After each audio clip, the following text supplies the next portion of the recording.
پے در پے وہ ٹارگٹ جو ہے کہ وہ آرمی چیف کو کر رہے ہیں، اسٹیبلشمنٹ کو، ISI کو کر رہے ہیں۔ اس کی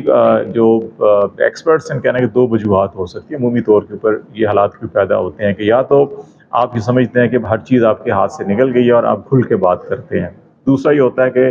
آپ یہ دیکھتے ہیں کہ آپ کا مخالف فریق جو ہے کہ اعصابی طور کے اوپر کمزور پڑتا جا رہا ہے اور آپ اس کے اوپر مزید دباؤ بڑھانے کے لیے اس قسم کے بیانات دیتے ہیں۔ اس وقت جو پاکستان کے اندر سچویشن دیکھی جائے، اس میں تو دنیا بھر کے اندر بھی اور پاکستان میں بھی تمام جو سٹیک ہولڈرز ہیں، تمام جو پولیٹیکل کریکٹرز ہیں اور ایون اسٹیبلشمنٹ ہے، وہ اس چیز کو تسلیم کرتی ہے کہ پاکستان کی غالب اکثریت جو ہے کہ وہ عمران خان کو سپورٹ کرتی ہے، ان کی جماعت کو سپورٹ کرتی ہے، اور الیکشن کے اندر بھی تمام حربوں کے باوجود جو نمبر آف ووٹ ہے وہ سب سے زیادہ جو ہے کہ ابھی بھی تحریک انصاف کو پڑا، اگرچہ ان کے انتخابی نشان نہیں تھے، مختلف ڈفرینٹ تھے۔ تو اس چیز کا حقیقت کا ادراک کرتے ہوئے میرا خیال ہے کہ عمران خان اس وقت جو ہے کہ وہ مسلسل دباؤ بڑھا رہے ہیں اسٹیبلشمنٹ کے اوپر، کیونکہ جو عدلیہ کے اندر سے آوازیں اس وقت اٹھ رہی ہیں، ججز جو آواز اٹھا رہے ہیں وہ بھی یہی کہہ رہے ہیں کہ اسٹیبلشمنٹ ان کے اوپر اور ایگزیکٹو ان کے اوپر دباؤ بڑھا رہی ہے اپنے مرضی کے فیصلے حاصل کرنے کے لیے، اور دھمکیاں دی جا رہی ہیں، بلیک میل کیا جا رہا ہے، ان کے کمروں کے اندر ویڈیوز کیمرے جو ہے وہ لگائے جا رہے ہیں۔ وہی ابھی جو اڈیالہ جیل کے اندر بھی جو کورٹ روم بنا ہے جہاں پہ میڈیا کو بھی الگ سے جو ہے وہاں دیواریں کھڑی کی گئی ہیں اور محدود کیا گیا ہے، تو وہاں پر بھی کیمرے لگا دیے گئے ہیں۔ تو یہ چیزیں جو ہے کہ دباؤ مسلسل ہر طرف سے اسٹیبلشمنٹ اور ایگزیکٹو کے اوپر پڑ رہا ہے، تو عمران خان بھی اسی چیز کا جو ہے کہ وہ فائدہ اٹھاتے ہوئے اس اعصابی جنگ میں وہ بھی کمزور نہیں دکھائی دے رہے، بلکہ وہ دن بدن مضبوط ہوتے دکھائی جا رہے ہیں، کیونکہ جو ان کو سپورٹ حاصل ہے پبلک کی وہ کم نہیں ہو رہی، وہ دن بدن زیادہ ہو رہی ہے، اور اسی کی وجہ سے پاکستان میں ایک طرف عدلیہ کے اوپر دباؤ بڑھ رہا ہے اور دوسری طرف جو سوشل میڈیا ایپس ہیں، اسپیشلی جو ٹویٹر ایکس ہے اس کو جو بلاک کیا گیا تھا، اس پہ پہلے تو کوئی تسلیم نہیں کر رہا تھا، اب جو ہے کہ باقاعدہ اسلام آباد ہائی کورٹ میں وزارت داخلہ نے تسلیم کیا، جو رپورٹ پیش کی، اس کی وجہ دو بتائی گئی، ایک تو یہ کہ چیف جسٹس کے خلاف ملیشیس کمپین چلائی جا رہی ہے، اور دوسرا قومی سلامتی کے لیے خطرات کے حوالے سے بات کی گئی ہے۔ اس وقت اگر پاکستان میں دیکھیں تو آپ کو جو بڑے 4-5 ایسے افراد یا ادارے جن کو ٹویٹر کے اوپر جو فالوئنگ ہے سب سے زیادہ ہے، ان کی اگر آپ دیکھیں تو اس میں عمران خان اس وقت جو ہے ٹاپ ہے، کہ ان کے کوئی 2 کروڑ اور 6 لاکھ سے زیادہ فالورز ہیں اس وقت ایکس کے اوپر۔ ان کے بعد جو ہے دوسرے نمبر پہ مریم نواز صاحبہ ہیں جن کے کوئی 81 لاکھ فالورز ہیں، پھر شہباز شریف ہیں جن کے 67 لاکھ ہیں، ISPR اس کے بعد پھر چوتھے نمبر پہ آتا ہے 61 لاکھ، اور 51 لاکھ بہرال بھٹو زرداری کے ہیں، اس کے بعد نواز شریف کے 11 لاکھ اور آصف زرداری صاحب کے کوئی 7.5 پونے 8 لاکھ جو ہے کہ فالورز ہیں۔ تو ابھی بھی جو ایکس کے اوپر جو ہے عمران خان سب سے آگے ہیں جو ان کی فالوئنگ ہے، اور عمران خان کا جو سارا نیریٹو اور کمپین وہ بھی ایکس کے اوپر تھی۔ تو اس لیے الیکشن میں جو کچھ ہوا، اور مرتضیٰ سولنگی کا آپ نے ایک انٹرویو بھی دیکھا ہوگا جس کے اندر جو نگران وزیر اطلاعات تھے ان کا یہ خیال تھا ان کا کہ الیکشن کے بعد جو جس قسم کی ویڈیوز تصاویر ان کا خیال تھا کہ شاید وہ ڈاکٹرڈ قسم کی ہیں، بنائی جا رہی ہیں، ایسا ہے نہیں ہے، تو ان کو روک تھام کہ الیکشن کے بارے میں جو بدگمانی یا اس کو جو منفی تاثر پیدا ہوتا ہے اس کو روکنے کے لیے شاید یہ بند کیا گیا ہے۔ لیکن ابھی جو یہ موقف اختیار کیا گیا اس میں اس لیے جان نظر نہیں آتی کہ ایک تو کسی بھی ملک کی قومی سلامتی اور پاکستان کی اتنی کمزور کیا ہو چکی ہے کہ ایک سوشل ایپ جو ہے کہ اس کے لیے خطرہ بن سکتی ہے، یہ ایک بہت بڑا سوال ہے، اور اگر یہ اس کو تسلیم کر لیا جائے تو پھر یہ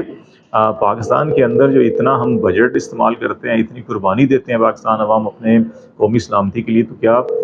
اس کو پھر یہ سمجھا جائے کہ ہم جو ہے کہ ہماری پوری کی پوری نیشنل سیکورٹی ڈائریکٹران جو ہے وہ ناکام ہو رہی ہے؟ تو یہ خود اداروں نے بڑا سوالیہ نشان کھڑا کر دیا اس کے حوالے سے۔ دوسرا جو چیف جسٹس کے حوالے سے معاملہ ہے، تو یہ پیکا ایکٹ کی سیکشن 20 ہے جس میں یہ کہا جاتا ہے کہ اگر کوئی نیچرل پرسن، کوئی فرد جو ہے کہ جس کے خلاف اگر کوئی ملیشیس کمپین ہو، دھمکی امیز بیانات ہوں یا اس قسم کی کوئی چیزیں ہوں، تو پھر اس فرد کو یہ حق ہے کہ وہ اس سیکشن کے تحت FIA کو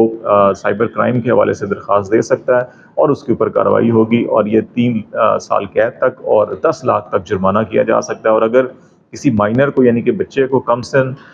فرد کو اگر کوئی اس قسم کا اس کے خلاف دھمکی امیز یا مواد اپلوڈ کیا جاتا ہے، تو پھر اس کا جو گارڈین ہے، اس کا والد والدہ یا کوئی اس کا فرسٹ ریلیٹیو جو گارڈین ہو سکتا ہے، وہ یہ کیس کر سکتا ہے۔ تو اب اس معاملے کے اندر یہ دیکھنا ہوگا کہ اگر یہ تسلیم کر لیا جائے کہ یہ چیف جسٹس کے حوالے سے جو ملیشیس کمپین تھی اس کی بنیاد کے اوپر یہ ٹویٹر کو بند کیا گیا، اور ٹویٹر ایکس نے جو ہے کہ وہ پی ٹی اے کو رسپونڈ نہیں کیا یا ایف آئی اے کو رسپونڈ نہیں کیا. تو بنیادی سوال یہ ہے کہ کیا چیف جسٹس صاحب نے یا سپریم کورٹ نے یا رجسٹرار نے ایف آئی اے کو باقاعدہ کوئی خط کمپلینٹ لانچ کی؟ وہ تو ہمیں ابھی ایف آئی اے کے کیسز جو سوشل میڈیا اور میڈیا کو نوٹسز کیے گئے تھے اس میں بھی سپریم کورٹ میں یہ بات ہو رہی ہے. نہ تو رجسٹرار نے یا چیف جسٹس نے کمپلین کی، وہ تو آزادی اظہار پر جو ہے کہ یقین کرتے ہیں. تو اگر انہوں نے ایسا نہیں لکھا تو پھر ایف آئی اے تو اس قانون کے تحت از خود کارروائی نہیں کر سکتی، تو اس لیے لیگل کارروائی ڈکلیئر نہیں ہو سکتی اس کی بنیاد کے اوپر. تب دیکھنا تو یہ ہوگا کہ ہائی کورٹ کیا فیصلہ کرتی ہے، لیکن قانونی جو اس کا نقطہ نظر ہے وہ یہی ہے کہ یہ کارروائی نہیں ہو سکتی. ابھی جو سب سے اہم ایک اور جو نقطہ وہ نیب کا جو نیریٹو ہے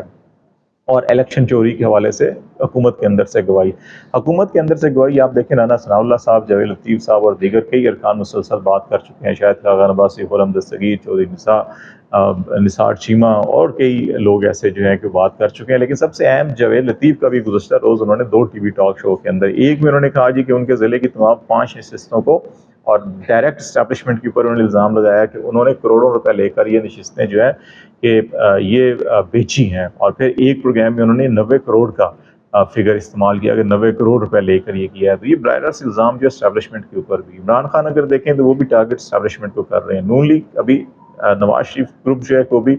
ٹارگٹ اسٹیبلشمنٹ کو کر رہا ہے. تو یہ دباؤ جو بڑھتا ہوا دکھائی دے رہا ہے، یہ کس طرف جائے گا، کیا رنگ لائے گا اور آگے کیا صورتحال بدل جائے گی، اس کو آپ اندازہ لگا سکتے ہیں. دوسری طرف جو ہے کہ نیب نے جو عدلیہ کے اوپر دباؤ بھی جو ہم بات کر رہے تھے پہلے، اس میں جو نئی ڈیولپمنٹ ہے وہ آپ پنجاب گورنمنٹ کی جانب سے جو انسداد دہشت گردی کے جج ہیں راولپنڈی میں، ان کے اوپر عدم اعتماد کا کیا گیا اور کہا گیا جی پنڈی صحیح ان کا تعلق ہے، پنڈی باہر سے بھی یہ رہے ہیں اور یہاں پہ یہ 9 مئی کے مقدمات کے اندر ضمانتیں دیے جا رہے ہیں. عمران خان کو بھی انہوں نے ضمانت دی، شیخ رشید کو، راجہ بشارت اور یہ کے سارے وہاں پہ تھے. اس لیے انہوں نے عدم اعتماد کیا اور ریفرنس بھیج دیا ہائی کورٹ میں. اور ہائی کورٹ میں بھی جب فیصلہ ہوگا تو اس کے بعد وہ کیسز کی سماعت ہوگی، ابھی پینڈنگ ہوگی. اسی طرح آپ کو لاہور ہائی کورٹ میں بھی دیکھنا ہوگا کہ وہاں پر بھی جب مختلف کیسز کے اندر ضمانتیں یا حفاظتی ضمانتیں دی جا رہی تھی تو اس میں جسٹس طارق سلیم شیخ جو ہے کہ وہ انہوں نے ریمارکس بھی جس قسم کے دیے تھے اور ضمانتیں دی تھی، تو ان کو بھی لاہور مین رجسٹری سے نکال کر جو ہے کہ ملتان رجسٹری ٹرانسفر کر دیا گیا تھا. تو یہ ابھی آپ کو ابھی بھی کسی نہ کسی طور کے اوپر یہ دباؤ کے جو حربے ہیں وہ استعمال ہوتے ہوئے دکھائی دے رہے ہوں گے. انہی حربوں کے دوران اگر نیب کا آج کا بیان ہم توشہ خانہ کے کیس کے حوالے سے دیکھیں تو نواز شریف کو جو کلین چٹ دی ہے، انٹرسٹنگلی اس جواب کے اندر جو اس کا پیرا 6 کا جو آگے جا کے سب پیرا جو ہے کہ وہ 7 کا 4 ہے، اس میں یہ کہا گیا جی کہ نواز شریف صاحب نے 1997 میں سعودی حکومت نے ان کو گاڑی گفٹ کی اور وہ توشہ خانہ میں انہوں نے جمع کروا دی. پھر 2008 میں یوسف رضا گیلانی صاحب نے رولز میں نرمی کر کے یہ پیشکش کی اور انہوں نے خریدی ہے. تو کیونکہ یہ گاڑی جو ہے کہ وہ فیڈرل ٹرانسپورٹیشن پول کے اندر تھی تو نواز شریف صاحب نے توشہ خانہ سے قانون کے تحت گاڑی نہیں خرید سکتے، تو یہ انہوں نے نیشنل پول سے خریدی ہے، تو اس لیے یہ ان کے خلاف کیس نہیں بنتا. تو اب انٹرسٹنگلی اس قانون کے تحت یہ ہے کہ توشہ خانہ سے کوئی گاڑی نہیں خریدی جائے گی، وہ نیشنل ٹرانسپورٹ پول میں جمع کروائی جائے گی جو کیبنٹ ڈویژن کے پاس ہوتا ہے اور یہ گاڑی وہاں پہ استعمال ہوگی. اب 2019 میں غالباً جو ہے کہ آپ کو یاد ہوگا عمران خان کی حکومت نئی آئی تھی تو انہوں نے بہت سی گاڑیوں کی اور جانوروں کی، بھینسوں وغیرہ کی جو پرائم منسٹر ہاؤس کی تھی اس کے اندر آکشن کیا تھا. تو اس وقت بھی جو گفٹ ملی تھی مختلف حکومتوں سے وہ گاڑیاں آکشن نہیں کی گئی تھی کیونکہ قانون اجازت نہیں دیتا. ان کو رکھا گیا تھا کہ ان کو نیشنل ٹرانسپورٹ پول میں ہی رکھا جائے گا. تو اس اصول کے تحت جو ہے کہ یہ رولز میں نرمی کرنا بھی یہ اختیارات کا غلط استعمال اور فیور دینا ہے اس ضمن میں بھی آتا ہے. لیکن اس کے باوجود نیب نے کہا جی کہ یہ رولز میں نرمی کر میں ان کو دی گئی تھی تو اس لیے ان کو یا تو اس مقدمے سے خارج کر دیا جائے، بریت کر دی جائے. اب دیکھتے ہیں عدالت اس جسٹیفیکیشن کو قبول کرتی ہے یا نہیں کرتی ہے. لیکن یہ بذات خود ان کا اپنا جواب جو ہے ایک چارج شیٹ بھی ہے. تو اب یہ عدالت کے اوپر انحصار کرنا ہوگا کہ وہ کس چیز کو دیکھتے ہیں. تو آج تک کے لیے اتنا ہی. خالد شبیر کو اجازت دیجیے. اللہ حافظ.